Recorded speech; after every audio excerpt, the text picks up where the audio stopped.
All right, everybody, welcome to another great episode of the Fifth Dimension Live Video Podcast. I'm one of your co-hosts, Matthew J. Haas, and with me, my partner, Mr. Dave Schumacher, is the other co-host of the Fifth Dimension Live Video Podcast. Dave, what's going on, man? How you doing, Matt? Good to be back for another week of fun talking about all kinds of good things. So we got a great topic tonight you came up with, and looking forward to it. Yeah, I'm going to load up our YouTube feed here, and as always, Okay. before we start the show, I like to give our listeners a chance to find out how they can chat with us during the show. Yep. If you go to our YouTube channel, there is a chat room next to the video box, and it's not much, it's not fancy, but it's free. If you have a Google account or a YouTube account, it's easy. Just subscribe to our show. There's a little bell at the top right hand corner. Just hit that, subscribe, or if you have a Gmail account or a Google account, you can still access it that way. If you want to ask us questions during the show, you can shoot them there. Shoot us a message on Facebook if you like, the Fifth Dimension Radio Show on Facebook, or our email is Fifth Dimension Radio Show at gmail.com. You can also try to call us in. Call in if you like. We've yet to have. I mean, we've had guests on our show and stuff like that, but we've yet to have a caller test our Google. Pretty much we're using Google Hangouts. So if you have a Google account, would like to go to Google Hangouts or give us a call there, we'll accept your call. And if you want to, call us that way, that's great too. So those are just many ways that you can contact us during the show. I almost So sounded like, call in yeah, anybody. I sounded like a pretty good infomercial. You're the next Billy Mays. Yeah. Um, all right, so the topic for tonight is ghost ideology and theory. So, I mean, you could go on and on and on and on about ghost ideology, ideas, theories. There's so many like really outlandish theories out there.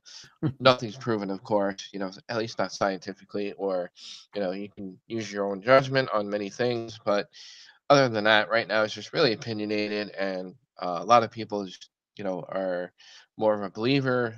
Some are skeptical believer. Some just don't believe at all. Well, first things first, I like to just get into the conversation with how do we define what a ghost is?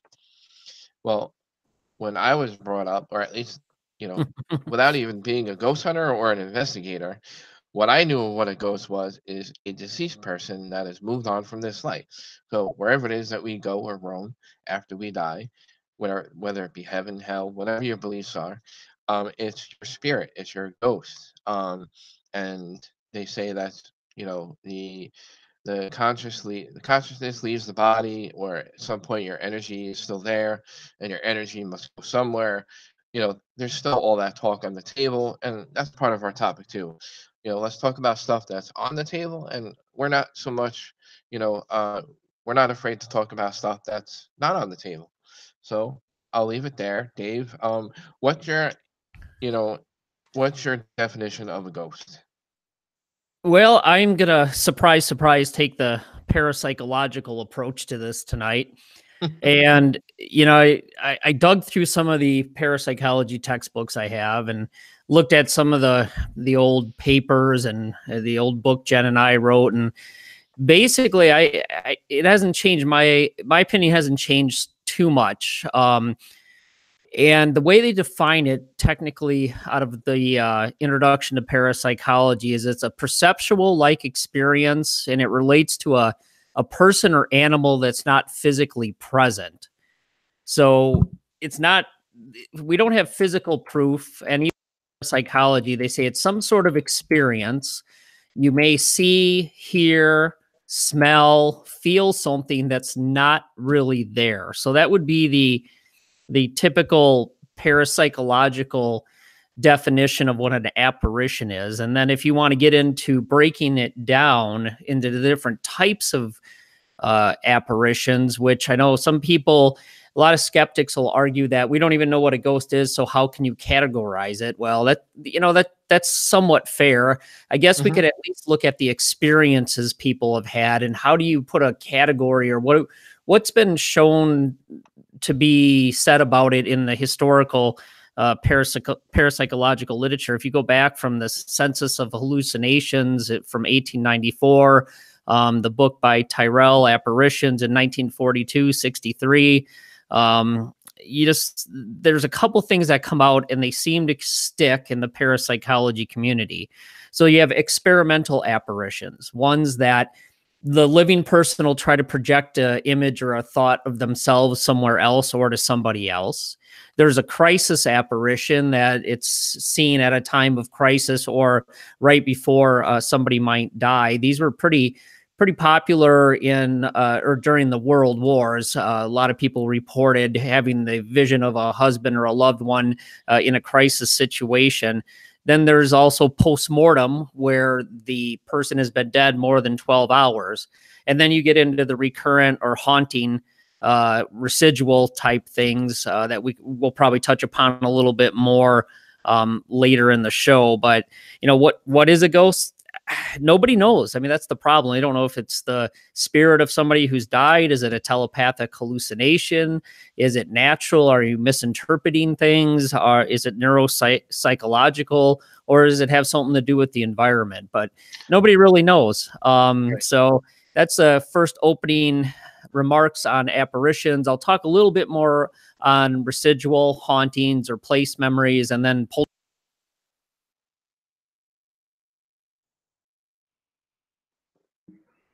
Still there? Yep.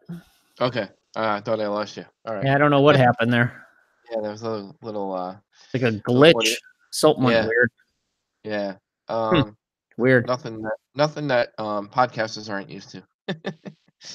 All right. So I'm glad you brought up telepathic, because actually I've been in this field or doing this for a long time, and believe it or not, it's the first time I ever heard somebody bring up the topic that they felt that when there's a spiritual being involved in a encounter or eyewitness, that they think or believe in their theory that the spirit is using some kind of telepathic communication in order to manifest for that person. But it's not so much because that experience is for that particular person, but it's because they're telepathically communicating, and that's why no one else around them sees this apparition or spiritual being, and only that person sees it, because it's only communicating with them through their telepathy. I don't know if you ever heard of that idea, but I just heard of this idea recently, and I'm like, it's really fascinating. Yeah, it's actually, it was first talked about by Tyrrell in his book in 42, and then I think they redid it or added to it in 63, called Apparitions, and he calls it excuse me, a telepathic hallucination, but he likens it to an idea pattern where the agent, which would be whatever the dead personality is, telepathically sends a message to the living person. That basic idea hits your subconscious, the living person's subconscious, and then the mind kind of creates a drama around it. So he likened it to kind of the stage producer and carpenter of the old days in the theater, where you just give this person the general idea and then it acts out in the subconscious and eventually makes it into the consciousness. And that's been around for a long time in parapsychology, so it's not really that new. The only thing I always had a problem with and Tyrrell tries to explain this, is how come there's cases where people have collective experiences. So he goes on to say it could be like a contagious telepathic hallucination where more than one person receives the message, or the living person receives the message and sends it to somebody else. But that gets pretty complicated, and there's not a lot of data around that at all. Right. So it's certainly not anything new, but it is a little questionable when you start talking about how do people who are there, 2, 3 people see the exact same thing. And the really weird thing is, if I'm standing in front of, let's say, this apparition, you're standing behind it, I see the front side, you see the back side. So Yeah. it gets a little more difficult to explain when you have collective experiences, but it's still something that in parapsychology, it's one of those few things that has hung around for quite a bit, and people Okay. still talk about it every now and then. Okay. It's new to me. I mean, it may have been around for a little while, but at least for myself, like I'm into, I guess, the modern day theories and ideas, but um it was just something that I caught my attention just recently. So but I find it interesting because, you know, us as human beings, we only know a little bit of percentage about our own abilities and our own, things that come out of our brain and our, biological bodies and whatnot. So, we always talk about PK and what, capability of PK is, through certain conditions and environments. Mhm. So maybe it's not so far fetched. Maybe not. We don't know. Yeah. There's still a big debate if it's completely a subjective experience or if there's an objective part to it. Right. Right. So the thing is, nobody really knows. And the more you look at cases, especially ones that have been collected over the years and the ones that are well documented, the census of hallucinations, the phantasms of the living, some of the other surveys and work done that's been published, you look at those cases, and if you argue, is it subjective? Is it objective? Is it telepathic hallucination? Is it something else? You can make good points to argue for any one of those. So I think the problem is nobody yet really knows which way to go. The evidence Right. doesn't seem to lean one way or another. And Right. quite honestly, you mentioned the kind of the more modern definition or what people think of ghosts and apparitions. And when I started digging back into this stuff to prep for the show, you realize that. And I watched Ghost Adventures the other day, so that was interesting. Yeah. You go back and look at what was found in the older serious case reports and published stuff, and it's not even close to what Right. people report these days. I mean, Eleanor Sedgwick, I mean, in her, I think it was the Census of Hallucinations. I mean, she had hundreds of cases she looked at. And her main Mhm. conclusions, just to name a few, are they're not only in old houses, they're not necessarily connected with crime or tragedy. It doesn't only occur on anniversaries. They rarely appear in clothes of a bygone era. They happen at day, night, inside, outside, artificial light, sunlight, Yeah. any age, education, intellectual state, or status of health that people can see. Those people will see them. Unaccounted for sounds. I mean, they don't appear where you're normally looking. So wandering around, staring down a hallway, they don't normally appear that way. But I could go on and on. But I mean, and a lot of the real good cases and case reports that still get published these days still stick to some of her original findings and foundations. So Mhm. it's just interesting. I think a lot of what we see today has just been kind of warped by what's been on TV and some of the other stuff that's out there. Yeah, it's pretty much like, the same ideas. It's just like you said, they kind of switch things around. They kind of make it sound fancier, maybe, or, make it sound like cool, or, they make it sound good for them, or, they change it up. But it's similar to the old, way of like what you just said. So, Yeah, I mean, I know when Jen and I and our group would investigate private homes and businesses, it was pretty rare to get a traditional report of any type of ghost or haunting. Haunting a little more so, but as far as seeing an apparition, boy, it was usually I saw a fleeting shadow out of the corner of my eye or I saw a shadow figure in the door. yeah. And those type of apparitions back in that historical literature, you don't hardly ever, if at all, hear any case reports or read any case reports like that. Yeah, yeah, definitely. We have a chat going now. We have Mr. Mike Nichols is in the chat room, so I want to say hello to Mike Hey, Mike, from what's from the up? show. What's going on? Thanks for tuning in. Again, our topic for tonight, if you're just tuning in now, We're talking about ghost ideology and theories, what's on the table, what isn't on the table. I mean, you can talk shop about so many topics within this, you know, uh, within this topic. We could go all night. I mean, an hour is just isn't enough. But um, we're taking callers, so if you want to call in, give us your own ideas and your own theory about what ghosts are, what spirits are, what we're encountering out there in the paranormal community. If you have a thought, or idea you'd like to share with us, please give us a shout.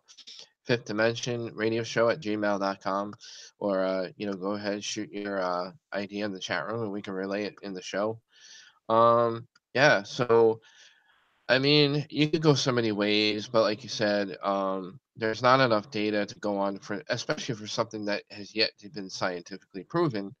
Right now we just use our best judgment, and we just keep collecting data and keep getting the results that we keep getting, which is great results. I'm not denying some of the results that people are getting, but they're just still not conclusive enough things to say for sure what we're dealing with. Yeah, I mean that's it. And when people are coming out and making very statement of fact and saying this is the way it is, I don't know where they're getting that from with the data that they've collected. It's not there yet. We don't really know what we're dealing with. You don't know. There's so many things that could be going on. I mean, yeah, it could be an actual some sort of consciousness that survived bodily death from somebody, but it could also be somebody totally misinterpreted or misperceived something. Mm-hmm. So you have to filter through all that, or, there's things in the environment that we're not even sure that may cause people to have an experience that's paranormal like, or makes you think you experienced a ghost. We don't have the complete story on electromagnetic fields. We don't know what ions do necessarily, or if they're even a factor. I mean, there's just so many unknowns. But if you go back again, and I keep stressing this, if people read that historical literature and those case reports, there's actually ways to build out from that and expand and extend and repeat that type of investigation and add to that data set. But it doesn't seem to be happening. And I just, it's great to try things because we don't know what it is. So I'm never going to say don't go out and try a whole bunch of different things and try equipment or recording or since Mike's on and, we've both done that with the random number generators. It's all stuff that's worth trying. But we gotta try to figure out what it is we're actually trying to prove, or what data are you trying to collect. And there's just so many different ideas on what this stuff is that it's hard to nail it down for sure. Yeah, and then you have, so many ideas out there too. I mean, it really could be anything. I mean, because there's so many ideas, you can't really, say for sure what that one thing is.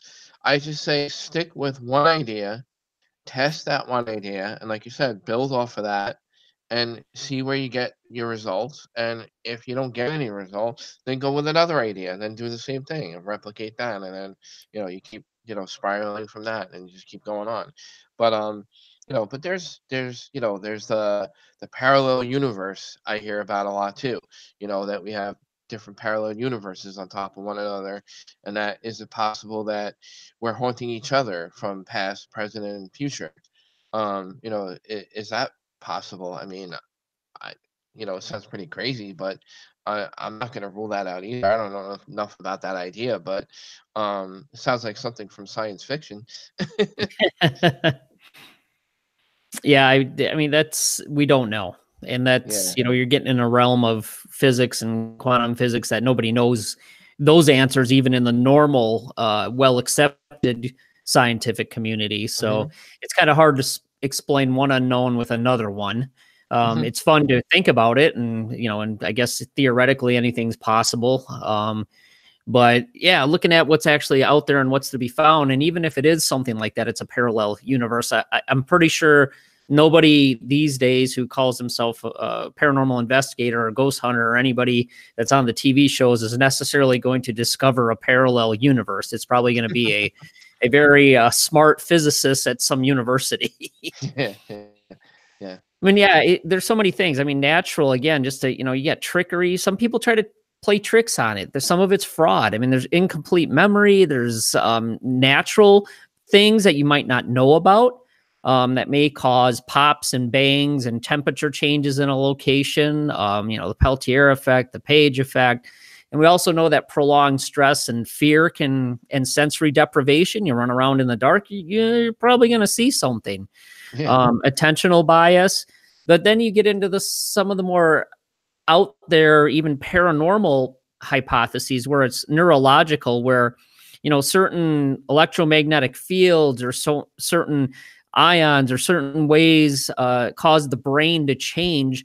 And then you could possibly hallucinate or pick up on a telepathic hallucinatory signal, perceptual things where there's certain magnetic fields or other things that could make your brain more open to experiencing things. Then, of course, telepathic, then people say psychokinetic. Maybe you perceive something, but then you're projecting the object movement or things going on in the environment. And then, of course, there's just the plain old maybe consciousness does survive, and it is some sort of ghost or spirit that's behind these things. So there's just so many different things out there. Mm-hmm. And it's fun to go through and think of all these things. Oh, yeah. And it doesn't just apply to apparitions, but we could talk about, which I hope we do tonight. We'll get to maybe residual hauntings, place memories, and then poltergeists as well. So, right. All right, I think I've rambled on enough. So everybody's probably sleeping. So I'll turn it over to Matt for a minute and get another drink of beer. This is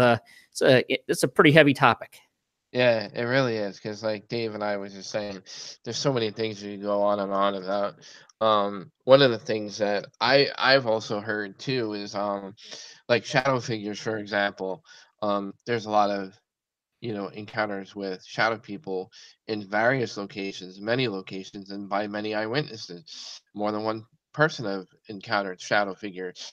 And another fellow podcaster of mine brought up that they had a guest on their show talk about the possibility of it being an alien entity haunting our planet, and that it's an alien being or alien spiritual being that are leaving these traces of shadows and whatnot, and that we could be dealing with alien energy for all I mean, some of this stuff is just so out there. It's just like I don't know, my brain hurts from thinking about it. Yeah, I mean, there is a lot out there, and that's why I just personally, my take is to go back to at least what's been done in the parapsychology community, all the way back to the Society for Psychical Research and the American Society of Psychical Research. They spent a lot of time and effort getting cases, checking into them, documenting them, grading them, rating them. And it just forms a really nice basis. And it's just, to me, it's interesting that things are not, what people are reporting are very dissimilar overall, especially for what you see on the TV shows. Mm-hmm. But there are a couple times where you get a case that's more like the classic, like the ones that have happened before. So I guess, I start thinking about it as, okay, so why do ghosts, why is the phenomena changed? Why do people see shadow figures more now? And there is a book that looks at this and shows that, ghosts have kind of changed in what their goals are, or how they appear over the years and in the decades. So if you look at different eras, people report ghosts looking like and doing different things. So is there a cultural component? I don't know. Or are they just seeing things that they can relate to? I don't know. I don't know. We're gonna, and if you want to talk aliens, we're probably gonna have to get that dude on from Ancient Aliens, because I think he'd just be fun to talk to. I just want to know how his hair got that way. Oh yeah, the one that doesn't comb his hair. Oh, Giorgio, he's the man. Yeah, if there's no explanation, the aliens did it. Yeah, we'll go back a step further on them. It's not Ancient Aliens; it's Ghosts of Aliens. Yeah. But I was just gonna say, yeah. I mean, what do ghosts have their own culture now too? I don't know. I mean, who knows what's, but then again, you got to think, are you seeing an apparition, which is a potentially a ghost or the part of consciousness that survives, or are you seeing what people would term a residual haunting or a place memory? So those to me would be, first of all, would be more likely to maybe have certain period clothing, a certain event captured in time and somehow replaying. We really don't have a mechanism for how that could even happen yet. But those, I mean, maybe you would see some historical clothing or see things that aren't so familiar to you right now, which that's possible. That's possible. The people even within the own parapsychological community, the debate if there is such a thing as place memories or residual hauntings, or is it just a ghost that doesn't interact with people? I don't know. It's an interesting topic, and the only thing I've seen lately with potential recordings, I know with a place memory, the residual haunting, a lot of people say there's something in the environment that records the emotion or the energy, and it can be replayed. And not many people have had much luck proving that yet with data. Now, there's one little thing that you look at, and it was some work that Persinger's group did, and where they did a chemical reaction that resulted in photons coming off of the reaction. When they surrounded that with an electromagnetic field, and then they took away the chemical reaction, 2 to 3 days later, they could put the electromagnetic field back in that area and they could pick those photons up again.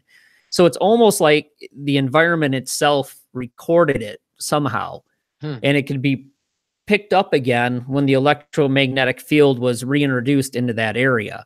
So he goes on and, makes a lot of speculation really about this could be how place memories or residual hauntings could occur. But, it's really hard to prove that type of thing. But just because it's paranormal and unknown doesn't mean there might not be a mechanism there we discover. And that might be something that turns out to be a possibility, is looking at the magnetic fields and photons or biophotons. And there's been some new articles that came out that show that the human brain, and the body actually emit biophotons, and the human eye can actually pick up biophotons. So there's this whole thing with biophoton communication and entanglement, and we're getting into the whole quantum thing. We don't want to go down that road tonight, but somebody needs potential mechanism. Hang on, we need to develop a photon meter. They already have them. They're just too expensive. I looked at trying to get. Yeah, they have photon detection devices, and they're very expensive. And then you got to shield them, and it's just to me, it's interesting because you look at that work that Persinger did and some of the things that people are finding out with how the body produces biophotons and how we can perceive them. And then you look at Gary Schwartz, and some people don't think highly of him, but some of the work he's done is interesting, where he's had mediums that he supposedly tested that are legit according to the testing he's done. And he's asked them, if you're present, can you be present in this little box? And this little box has a photon detector. And what they're finding is when the mediums say the entity is present, the amount of photons increases dramatically in that device. So it's interesting that you get two different researchers, two different lines of research that are showing somewhat similar things. So I don't know. Right. There's a lot of possibility out there. So now we're getting into the really modern, crazy stuff. So I think we better stop there. I'll let you talk for a while. So what do you think a residual haunting or a place memory is, Matt? Yeah. I think there's definitely, I think, the existence of it just from my own past research. I want to get into EVPs just for a second, which is it's going to be a segue for me to get into residual, because when we do audio work on an investigation, sometimes we get an intelligent response, but then sometimes we get something just random. And I think a lot of the random stuff that we get, I think could also be data or something to look further at that could hold evidence of a residual haunting. When I was brought into the field, what I was, taught as an investigator, that building memory, place memory, residual hauntings has to have the perfect condition of something big were to happen to leave enough memory there, like something traumatic, maybe like a big event, like let's just say Gettysburg, the Civil War, You have a big traumatic event, where you've had thousands of soldiers die in a short period of time. You had a lot of death in a short period of time. And to me, Gettysburg would be a very good example of a typical residual haunting because of the type of traumatic event that took place back then.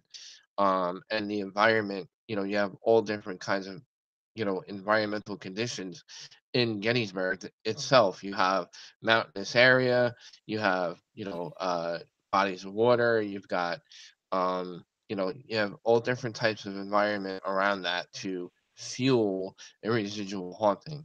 So Gettysburg would be a great area to research for residual haunting, but not just outdoors. I mean, I think it could happen also in a building, as long as the conditions and outside conditions are great for a building. If you have a body of water, if you got, depending on the structure of the building, depending on the event that took place inside the building, if there was, any kind of death, any records of death that happened in that building, depending on the type of death or, type of incident that occurred in that building. There's so many things that could fuel a residual haunting, in my opinion. Mm-hmm. Yeah, I guess the thing I always wonder, which maybe you have some thoughts on, is what's the recording? I mean, how's it recorded? I've always Right. wondered that, because I'm thinking if Yeah. it is recorded, there's got to be a way to get that to play back. And I've heard numerous ideas, and I don't know. I don't know if there's any one that's better than the other, but maybe you have some thoughts on that. I don't know. Like, create a box of just like the perfect condition, Mm-hmm. create create an event and see like what happens. There was, whether you were a fan of the show or not, and even though it was on TV, Ghost Lab, the Kling brothers, right? If I have the name correctly, um, they did an experiment of something like that, Mm. where they took their energy and they fueled their energy into the atmosphere, and they recorded on audio to see if they would get a response from their energy of them like yelling. They were yelling vulgar things. They tried to get themselves in like a rage, Mm-hmm.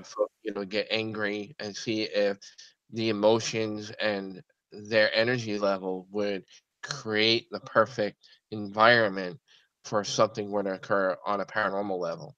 Hmm. And what did they record? Their own voices or their own? Well, they Do you recorded the remember? whole thing, but I think they did get some kind of response. If I don't, Hmm. if the episode was so long ago, I mean, Yeah. this is like, I can't remember for detail, about the episode, but the experiment itself kind of is like along the lines of what we're talking about. Like, how could you, create such an event to Mm-hmm. create your own residual haunting in order to prove a residual haunting? Well, I say create one. And that's kind of what they were doing. They were trying to create their own like haunting. And if you could create your own haunting, then I think it's very possible. Yeah, to me it could be, because I again go back to some of the literature, and one of the things I found interesting when I was working on some random number generator and RSPK poltergeist papers is that Dean Radin did this one experiment one time where he had energy healers come in and condition the environment, do whatever they needed to do to condition the environment. And what he found was the random number generators weren't random anymore when they conditioned the environment at the time. But he also found that there was a linger effect after that, to where the random generation of numbers was not random for a couple days after they had finished conditioning that environment. So Hmm. there looked like there was some sort of linger effect going on there. Hmm. So yeah, I mean it's possible, and this brought up reminded me of an article, or it's more just kind of a bunch of different thoughts and stuff that I worked on with a bunch of people back in, I think it was 2014. It was the Journal of Non Locality, and that it's on my website, or the group's Jen and I's website, and it's called Conditioning of Space Time: The Relationship Between Experimental Entanglement, Space Memory, and Consciousness, Journal of Non-Locality. And it was a roundtable series, and it addresses a lot of these things that we're talking about. I mean, we mentioned residual hauntings and what things can go on in the environment, and kind of take a look at it from an academic perspective and what literature is out there to potentially support it. Some of it is just people, their thoughts and speculation, but it gets at a lot of this idea of, is it possible that things could be either entangled, or is there some sort of can the environment record something and maintain something? So Right, right. that was a little in depth and a little heavy, but it touches upon a lot of the things I just talked about and some of the things you're getting at as well. Yeah. I mean, I would say that because one of the things that fascinates me about EVP work, and when we do EVPs, for those who don't know what EVP is, for those who are new to the field, electronic voice phenomena, you don't hear these responses at the time of the recording. During a paranormal investigation, it's one of the most common pieces of evidence that investigators claim to collect on an investigation. Mhm. There, you can record responses on any type of audio recording capability device, whether it be a video camera, audio recorder, or cassette tape player. It could be anything that has audio recording, but you don't hear them live at the time that they're happening. You only hear it through playback on these devices later on. Um, One of the things I want to bring up, because when you said that, Dave, it made me think of, how do we not know that we're picking up our own thoughts and recording on audio our own, that maybe we're projecting our own thoughts and we're recording it, as long as those conditions and environment is perfect for that, to record it and bounce it into the recorder, and the recorder picks up our random thoughts and whatnot, and we're making our own predictions, because we're in that moment and we're thinking about, those things and those questions that we're trying to relate to communication with spirit, but yet maybe we're doing it ourselves and we don't even realize it. That's possible, and I've thought about that before. And I believe there was somebody that they never published this, and I wish I could remember who it was, but they supposedly were recording while somebody was sleeping and not making any sounds. They were able to record what we would consider EVPs from the person who was dreaming. Now Mhm. that they never published it, never heard anything more about it, but that would get at what you're talking about. It would be an easy experiment, actually. With the Mhm. proper controls, you could easily try to, mentally imprint something on the recording device. Mhm. And if you could find people who were good at doing things like that, maybe back in the old days, you had people who could imprint images on unexposed film, and some of it was fraud, of course, some of it was trickery, but there was a couple that seemed legitimate. So if that could happen, I don't see any reason why, if that was potential, if you couldn't somehow record some sort of audio or something on the recorders. And, it might get back to that whole thing of how much noise is in the system.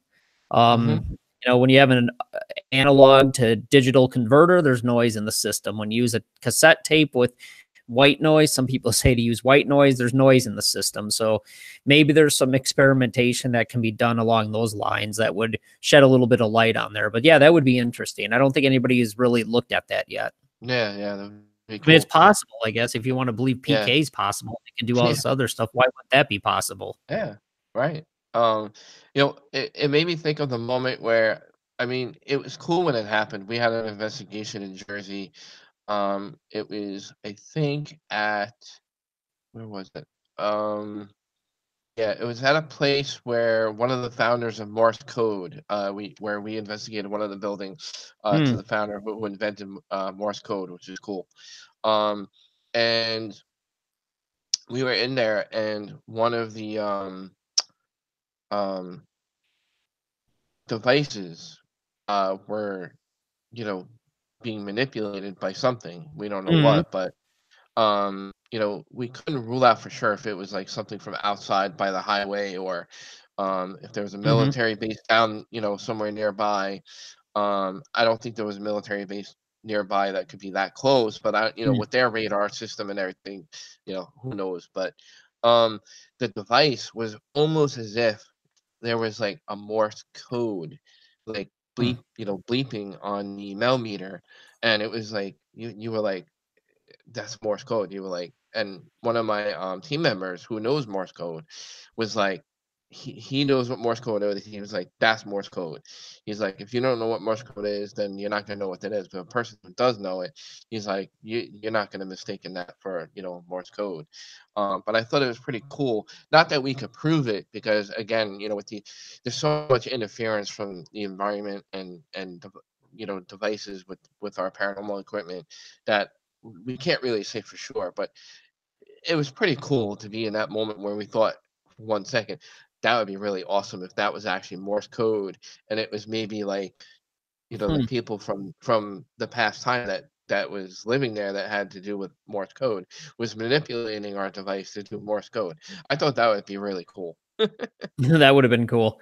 Yeah, Yeah, and I agree with you. There's a lot of things that can interfere with the equipment, and you can get some false positives. I guess yeah, my question is, why don't we have more of those then? I mean, if what certain certain disbelievers say that all EVPs are just radio interference, right. well, why don't we have more examples of that? I should be able to set up a recorder here, and why don't you pick that up more often? Mm-hmm. I'm not sure that's the complete story there. Right, right. One of the things our group ended up doing is using very high end analog tape recorders in addition to audio digital recorders. And we would compare the two. And a lot of times when you thought you had something unexplained on the digital recorder, when you went back and listened to the analog tape, you could make it out very clearly what it was. It was somebody moving or somebody mumbled something, and it was somebody in the group, which was confirmed by other audio or video information. But that whole analog to digital thing, I think there's a little bit of distortion that happened there, and it was leading to a lot of false negative or a lot of false positives for us. So we made that a normal part of our routine and our kind of standard operating procedure when we did EVPs. And from that point on, our number of EVPs that we got that we would even consider to not potentially have a natural explanation dropped significantly. Yeah, yeah. So it was still a lot of there is a lot of background and false positives. It is what it is, and it's all about how well you control your conditions and what you do with the information. So Right, right. And then it makes you, question, which I'm sure a lot of us question, is when we're doing EVP, how come we can't have full blown conversations with spiritual beings that we're trying to communicate with, and we're just getting bits and pieces of random, voices that are sometimes seems relevant to the question or conversation, but then sometimes they're not. And sometimes when they're not, that makes you think, well, is that radio that you're picking up? Is that interference that you're picking up? Or is there just something beyond our explanation that we know of, that we're getting something, but we're not sure what kind of frequency we're getting this from? But why is it we can't have full conversation when it comes to EVP? And it's like that right there boggles my mind, and that's why we're careful with they must what be we shy. present. Yeah, they are shy, but some say, and I know this particular term tickles a lot of people and bothers a lot of skeptics out there in the community, but I'm going to bring it up. The term energy, and sometimes they say, with the term energy, maybe their energy level isn't, at par, and that's why they're only coming in dribs and drabs of random words. But I don't think so, because if that was the case, you'd get more of that. You'd get more dribs and drabs and more like words of just random stuff. But it's just I just feel like it's just once in a while you get random stuff, but then sometimes it's just completely dead. No pun intended. But sometimes just nothing happens at all, and you sit there, you're like, what the fuck? Yeah, and then you get into the discussion: is it centered at the location that you're at? Is there a reason you're getting them at the location that you're at? And the reason I say that and ask that is because we had somebody in our group who all she did was EVP, but she could go home to her house where there was nothing paranormal that ever happened, and she could record EVPs. So then Really? you start thinking, okay, well, if you can do that, then what the hell is the evidential value of it or data value of it? when Right. you're investigating a supposedly haunted location. Yeah. It's something to me that it's, you could pick up anywhere. So it's Hmm. not specific to the location. And then, like you said, if you get these short little answers that don't mean anything or don't fit into the context of the conversation, then what good is it? Yeah.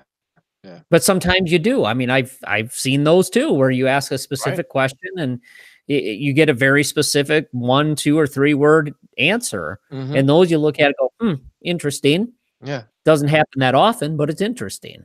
Right. So I don't know. I mean, EVP is a tough one. Yeah. It's a Yeah. tough one without the proper controls and conditions. It is tough to pull off and to get something good and believable. But some people do it very well, and they Hmm. stand by the data. Yeah, yeah, which is good. I mean, they should.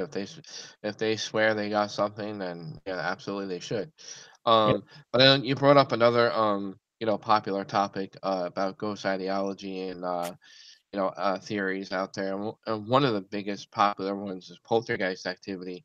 And lately, I find that, especially TV shows, and I don't know where the term poltergeist like totally went haywire, but like poltergeists seem to Bunch of be in the bunch of past. crap on the TV shows, much like everything else. Right. But when I was brought up into the field, I'm an old school ghost hunter. So when I was brought up into the field, I was taught, differently. So maybe that's why a lot of this new shit is just like, I don't know.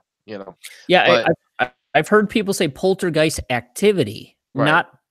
I mean, you can have poltergeist-like activity, which people would say objects moving, apportation, fires, noises, thumps, bangs. A lot of right, people could say they're poltergeist-like activity, but that doesn't necessarily tell the whole story. So right. I'm not sure where it turned into crap, but I'm pretty sure it's been generated through the TV shows Yeah, once yeah, again. yeah, yeah. But the real definition of it is, I mean, I don't know about your definition of it, but it could be different. But it was where it's a German word. The German word stands for noisy or noisy spirit.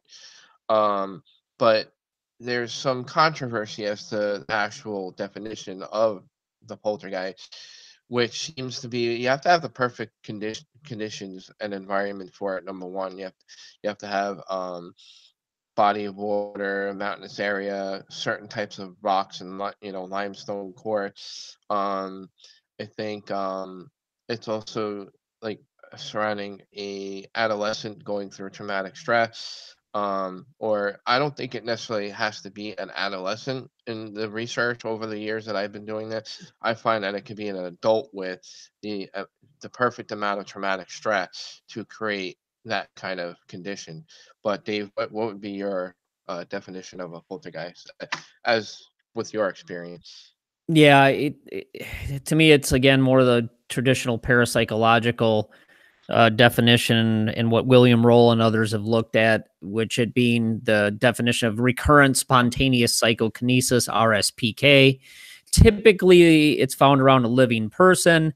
There's object movement, apportation, noises, thumps, bangs, raps, fires, pebbles can appear, rocks can appear, water, bites, scratches, pinches, electronic phenomena. And the typical duration is anywhere from 2 weeks to 2 months. The difference between a ghost and a haunting and a poltergeist, typically a haunting is place centered and a poltergeist or RSPK is person centered. Right.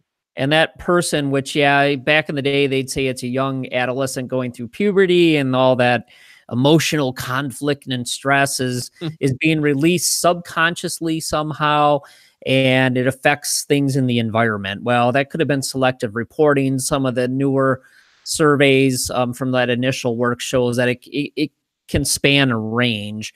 So I'm not really necessarily sure it's just adolescence, but I mean that there could be more of them just because of the stress and the hormonal changes going on there. The things that are affected, they usually affect the area, an object, or individual, and they seem to be symbolic of the type of stress that's going on. So they're really person-centered versus place-centered, and shorter duration versus the hauntings or the apparitions. But Mike's on, you said in the chat room, and he reminded me of a paper from a while ago by Ian Stevenson that looked at the fact, and he questions, are poltergeists, are they living agents or are they discarnate agents? Are they dead people? It could be both. There's still a lot of controversy about what it really is. Most of the literature you're going to read, especially in parapsychology, you're going to say it's person-centered and it revolves around a living human agent. And William Roll went through this whole thing where he showed that people who have certain types of stress and maybe some micro seizures in their brain, they tend to be more prone to poltergeist activity. But other people come back and say, well, maybe not. That he was really fishing for stuff. I don't know. But the typical definition would be more of person-centered, living person-centered, shorter duration, and then the type of things that are happening are kind of symbolic of the stress or individual focus type stuff. Yeah. No. I mean, we had a case in Wisconsin where somebody thought it was a demon. They called and said they had a demon in their house. I'm like, oh, okay, boy. great. So we'll come right over. Ball game. Yeah. So we got home, drove right over to the place, found out that this girl, she was community college. She wanted to go on and do more with her life. She worked in a kitchen in a restaurant, and her guidance counselor at the school said, yeah, you probably don't have the brains to really go on and do much more. So you probably should just stick with what you're doing in the food service industry. She was pretty upset. Excuse me. So when she was at home one night, she was working on the computer looking up schools, and all of a sudden the kitchen, the cupboards in the kitchen started opening and closing and slamming. And then she heard a little baby crying, and her child wasn't home at the time.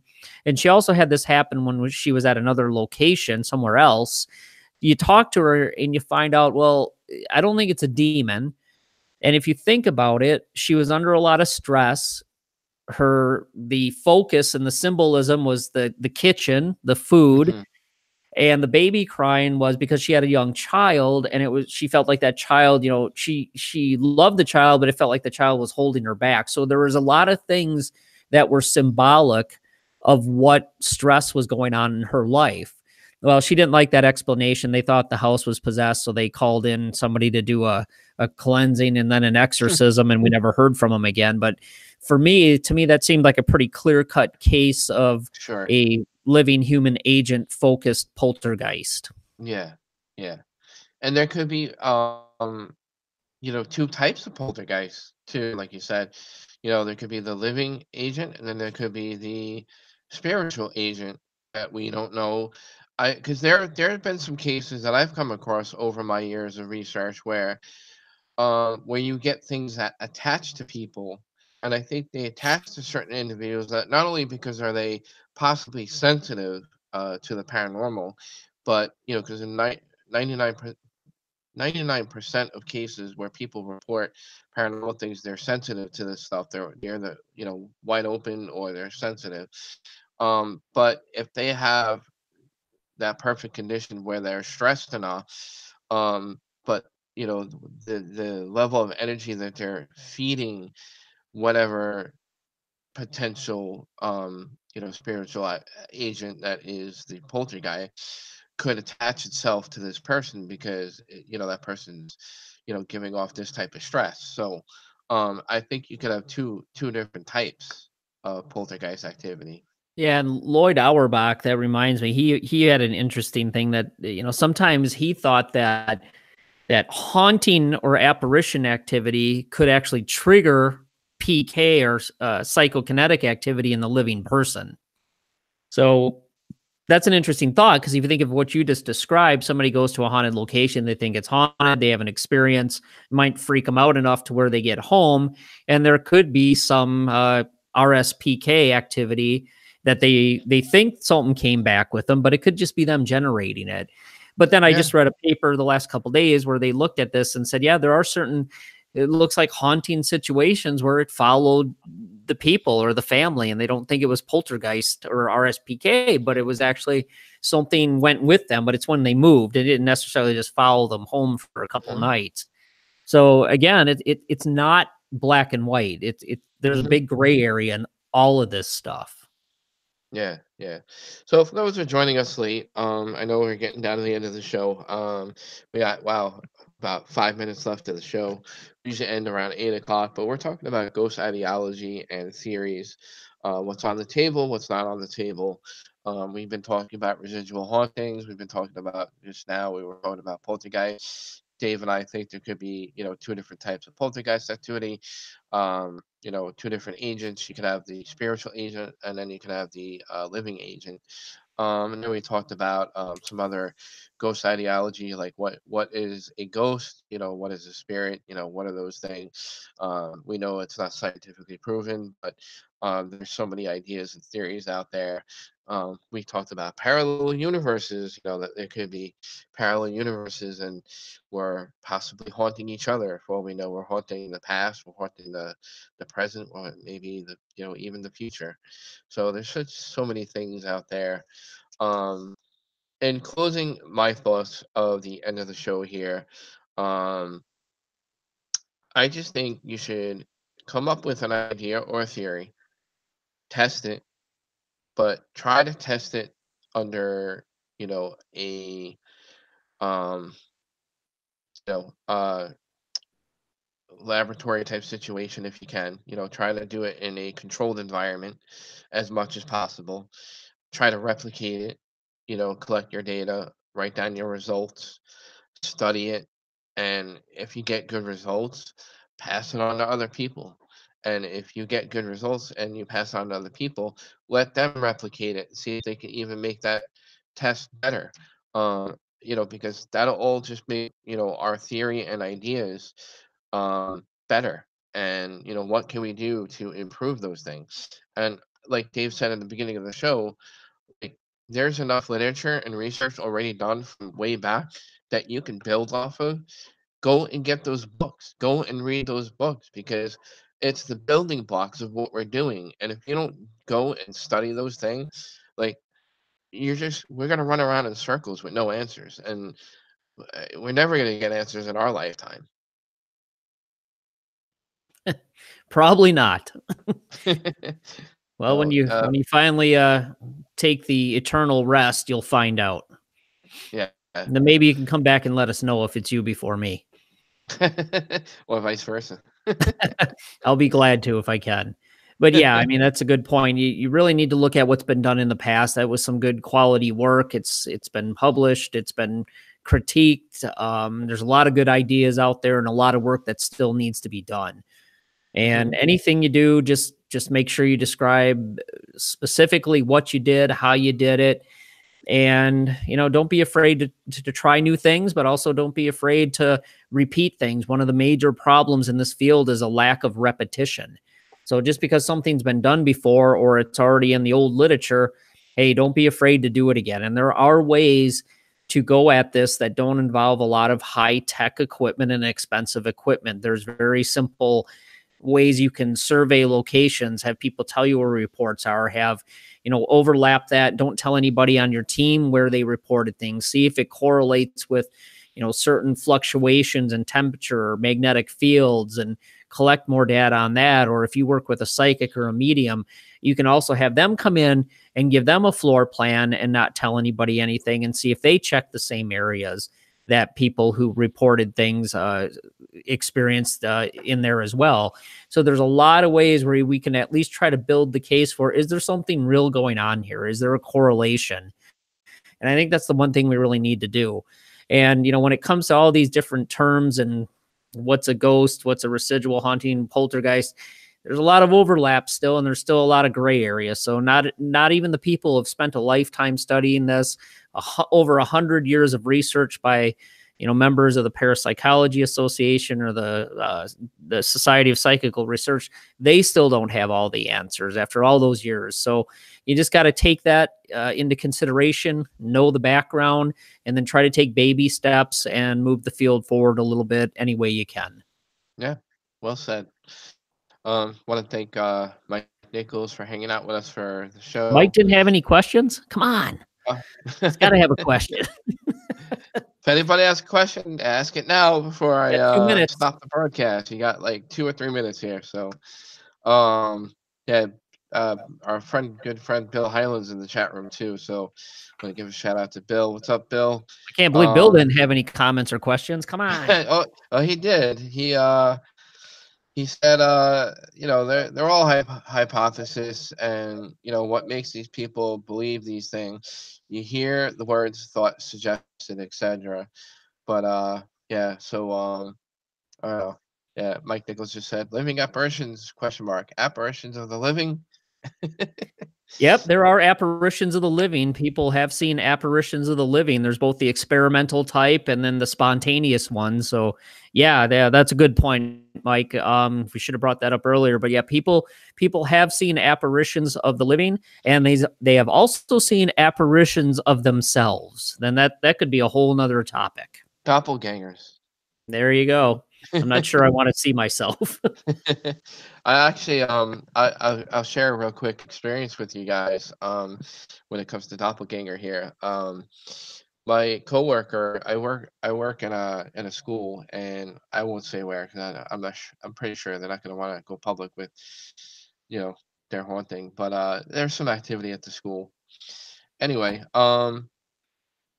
so one night I was not at work. I was home, and the next day I come to work. My coworker, who's one of the custodians, says to me, "Matt, I thought you were at work." And I'm like, "What do you mean?" I was like, "I wasn't at work." And he goes, "I saw you." And I goes, "What do you mean you saw me?" And he goes, "I saw you one night. Nobody was here." And he said that he saw me walking down the hallway, and he chased after me. And I'm like, "Really?" I'm like, "Where did I go?" He's like, "You went down the music area to the art wing area, and you like, I'm calling out to you. You didn't say nothing back to me." He said I looked back at him, so I it looked like I intelligently saw him, you know, chasing Hmm. after me, and kept calling to me and said I didn't respond, and then he said I just like vanished out of nowhere. Huh. Do And you- I'm like you- I'm like I'm huh. like, "Dude, that's a doppelganger if I didn't hear one." So do you remember what you were doing at the time that he said he saw you? Did he I went home. I mean, yeah, were you thinking of the school? Did you doze But you know off, what? or were you Yes, you having wanna a hear dream of something it? Were you funny? trying to protect yourself? No, but I was just gonna say that night I remember I was thinking of work. So, I don't know, Hmm. is Well, there some maybe you kind of projected yourself. Interesting. Yeah, Cool. I mean, you know, can we That'd project be a great way to doppelgangers? take a vacation for little to no money. Yeah, Just right. imagine yourself in Hawaii next time. Yeah, right? I don't wanna go back to work, I'm home. Yeah, no kidding. Jeez. Dedicated. Even your ethereal self, your spiritual Yeah. self goes to work. So, all right. Well, Yeah, good. Great. That's interesting. yeah. The great thing about this, we can run our show as long as we want, but I don't want to, make people miss The Walking Dead for those who are big Walking Dead fans. So, as long as we can go on and on about ghost ideology and theory, I mean, I love to talk all night about this stuff, but you guys know where to get us. Our email, fifthdimensionradio@gmail.com. We can't tell how our quality of the show is during the show. We can't listen to ourselves live. If we did, you get really bad feedback in your audio system wherever you're listening our show. It wouldn't work. So let us know how our show quality is. If you like it, please comment. You can comment in many places. Go to our YouTube channel. Please subscribe. There's a bell at the top right hand corner. Go to our Facebook page. You'll get, you know, episode information of what's coming up, what guests we're having. I think Dave and I kind of agreed we're going to do guests every other show. So I'm sure we're going to get some kind of guest for next week. We're going to leave the element of surprise for the week of, so you'll find out next week who our next guest will be. But I'm sure we'll have somebody interesting. So if you'd like to be a guest on our show, give me a shout and hate mail goes to Fifth Dimension at Fifth Dimension Radio Show at gmail.com. Dave, any closing thoughts? No, I think we covered it. We got a lot of stuff out there tonight. So thanks to Mike and Bill for joining us in the chat room and listening. Appreciate that and look forward to next week. Yeah, spread the word, guys. Really helpful. Share. If you guys don't mind, we'll share your information as well. So if you have anything to share, post it in the chat room right there. You have events or something going on, feel free. Go right ahead. So, all right. So, I want everybody to enjoy the rest of the weekend. Enjoy The Walking Dead, and I don't know, man. I think that's it. Dave, we'll say goodnight to everybody, and Well, have a good night, everyone. And we'll see everybody next week. See you and talk to you next week. All right. Take care, guys.